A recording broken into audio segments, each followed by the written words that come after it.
In this video, we're going to be making up a brake line for this 1975 280 SL. I'm going to be giving you some tips on how to bend a brake pipe and how to make a perfect flare every time, and also some details on what tools you'll need to do the job. The first thing we've got to do is get under the car and remove the old brake line, probably by cutting it, because the fittings look so rusted I don't think they're going to come off even with a proper brake line spanner. Perhaps not surprisingly, this nut is rounded. We can't undo that with a brake spanner, so we're going to probably cut the pipe here with this ratchet pipe cutter.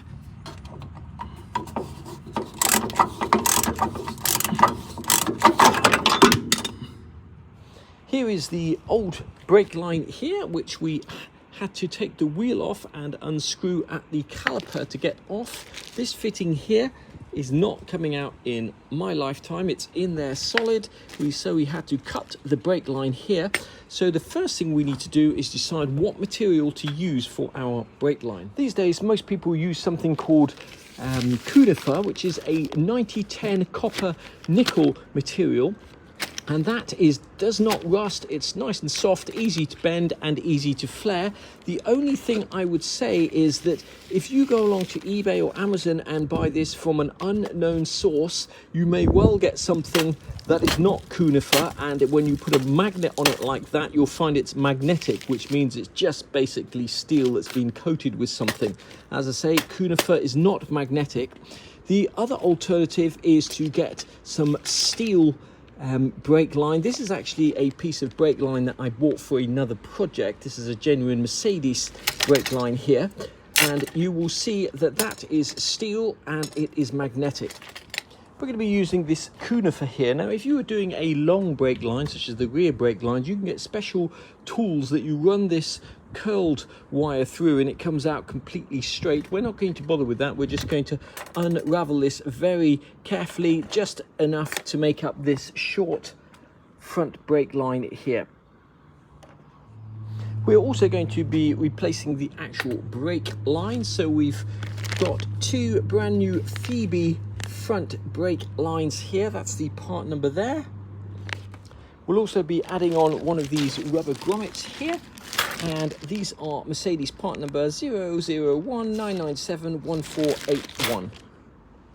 In order to make up this brake line, we're going to need to put flares on the end of this pipe here, and in order to do so, my advice would be to get yourself the right tools. You need a good quality sharp ratchet cutter so you get a perfectly smooth cut here. Do not be tempted to try and cut that with a hacksaw or an angle grinder. You need a file to put a small chamfer on there, and you need a drill bit. I think we've got 3.5mm here from memory.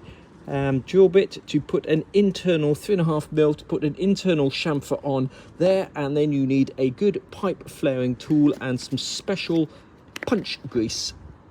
For a German car or a Mercedes, you need a 4.75mm or 3/16 tool. It's easy to get the wrong tool, but as I say, German cars will use this size here. It is easy to muck this up, so pay close attention if you're intending on doing this yourself. You will notice that this brake fitting here does not go beyond this first curve, which basically means you're going to have to flare this line on and put the brake fitting on before you make the first bend. The first thing to do is to click this into place so it doesn't move, and then ratchet it round so you get a perfectly smooth cut. If for some reason you muck it up like I did there, just cut another piece off. Do not be tempted to start the flare with anything other than a perfect cut. If, like me, you haven't used your ratchet cutter for a while, you may need 3 or 4 attempts to get a smooth cut. We put a little bit of oil on those cutters there and on the rollers because I don't think they were turning properly, which was leading to a slightly skew-whiff cut. After you've made a nice clean cut here, you just need to very carefully go around the edges and put a very light chamfer on. Next up, 3.5mm new sharp drill bit. We're going to give that an internal chamfer there. Be careful that you don't push too hard and end up snagging the pipe on the end of the drill bit. There we go. We've just got a very gentle internal chamfer there using a 3.5mm drill bit. The reason I'm going to put a flare on this before I actually cut the pipe to length is if I happen to muck up my first flare of the season, then I can simply do it again and I haven't wasted any pipe. The very next thing to do is to slide on our brake line fitting, because as I mentioned before, on this pipe we're making here, you won't be able to do that after you put the first bend in there. Next, we're going to slide our pipe through that hole there. You can just see the pipe poking out there. We're going to just finger tighten these finger tight, and then we have a special bolt here that goes in and we'll push that pipe out to exactly the right place, and then we'll finish the process by putting some special punch grease on here, tightening that up and hopefully coming out with a perfect flare. So these two are just finger tight. Now we're going to use a 17mm socket, and that will push the brake line out to exactly the right place, and then we'll go in with the punch. This is in as far as it goes. Next you want a 10mm socket, and you're going to tighten these up so that this copper pipe can no longer slip in that channel. When you tighten these two up, you do not have to go crazy, but you remember to tighten them up one at a time and not one first and then the other one. If you're worried about this slipping, you can mark it there with a piece of tape or black marker pen. Next up, it's essential to put a bit of punch grease on the end. You don't need a lot, but if you don't use punch grease, you will not get a perfect flare. Now all you have to do is put the punch in, finger tight first, and then use the 17mm socket, tighten it as far as it goes, and that should be job done. We've tightened that all the way in. Now we're going to take it out, loosen these two off, and see what kind of flare we've produced. You don't have to undo these completely. You should be able to wiggle this out, and let's have a look and see what we've got.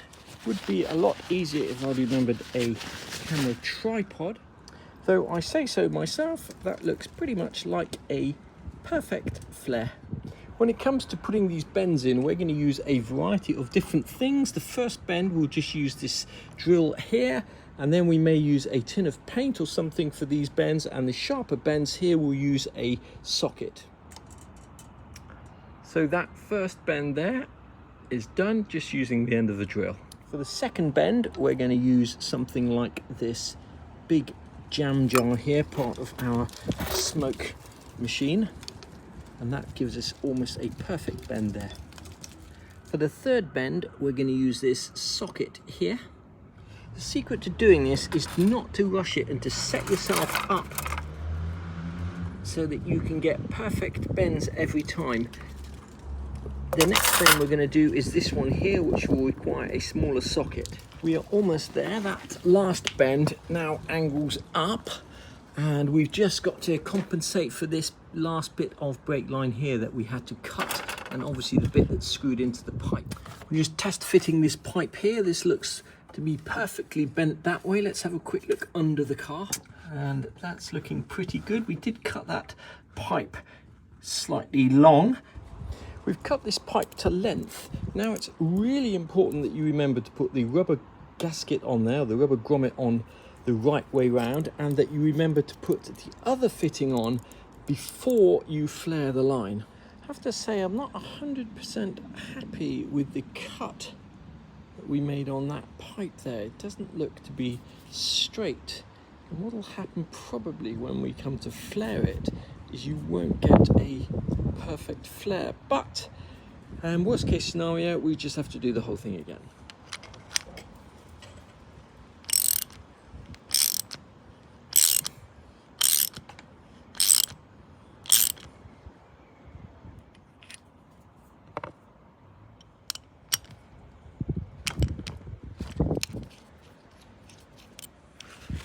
See how that came out. Looks pretty good.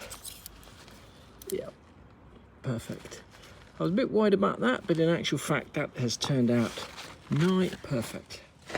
To finish the job, we're going to just have to screw this hose into the caliper. Hopefully we can do that without taking the wheel off. It is slightly tricky to tighten that fitting up without hitting all the springs and everything else, but we got there in the end. There we go, we got that brake line tightened there. We just need to put that grommet in and possibly bend that pipe a little bit more towards the chassis of the car. We got that in without any dramas. It is very important when you're tightening this fitting up that you hold this fitting here with a 14mm spanner and you tighten the top fitting here with a proper brake wrench. So there's no chance at all that you're going to be twisting this flexible brake line when you're tightening that up. What I may come back and do at a later date is just sand this back and spray it with rust encapsulator just to protect that in the future. That was almost the easy bit. The difficult bit is always getting this grommet to seat in that hole properly. You can make your life a little bit easier just by using a little bit of lithium grease, both on the grommet and on there. Remember, don't use petroleum-based grease because that will eat away at this rubber over time. I'm going to leave this video here. In the next video, I'm going to be showing you the different ways that you can bleed a brake master cylinder if you've had it off the car or you've renewed it. If you don't bleed the brake master cylinder before trying to bleed the whole brake system, you can potentially run into all sorts of problems. Once we've got the brakes working on this car, I'm going to be crawling underneath the car, hooking up the drive shaft to the rear diff and the gearbox, and for the first time since I've had the car, and probably in about 10 or 12 years, we're going to be seeing if this car moves under its own steam.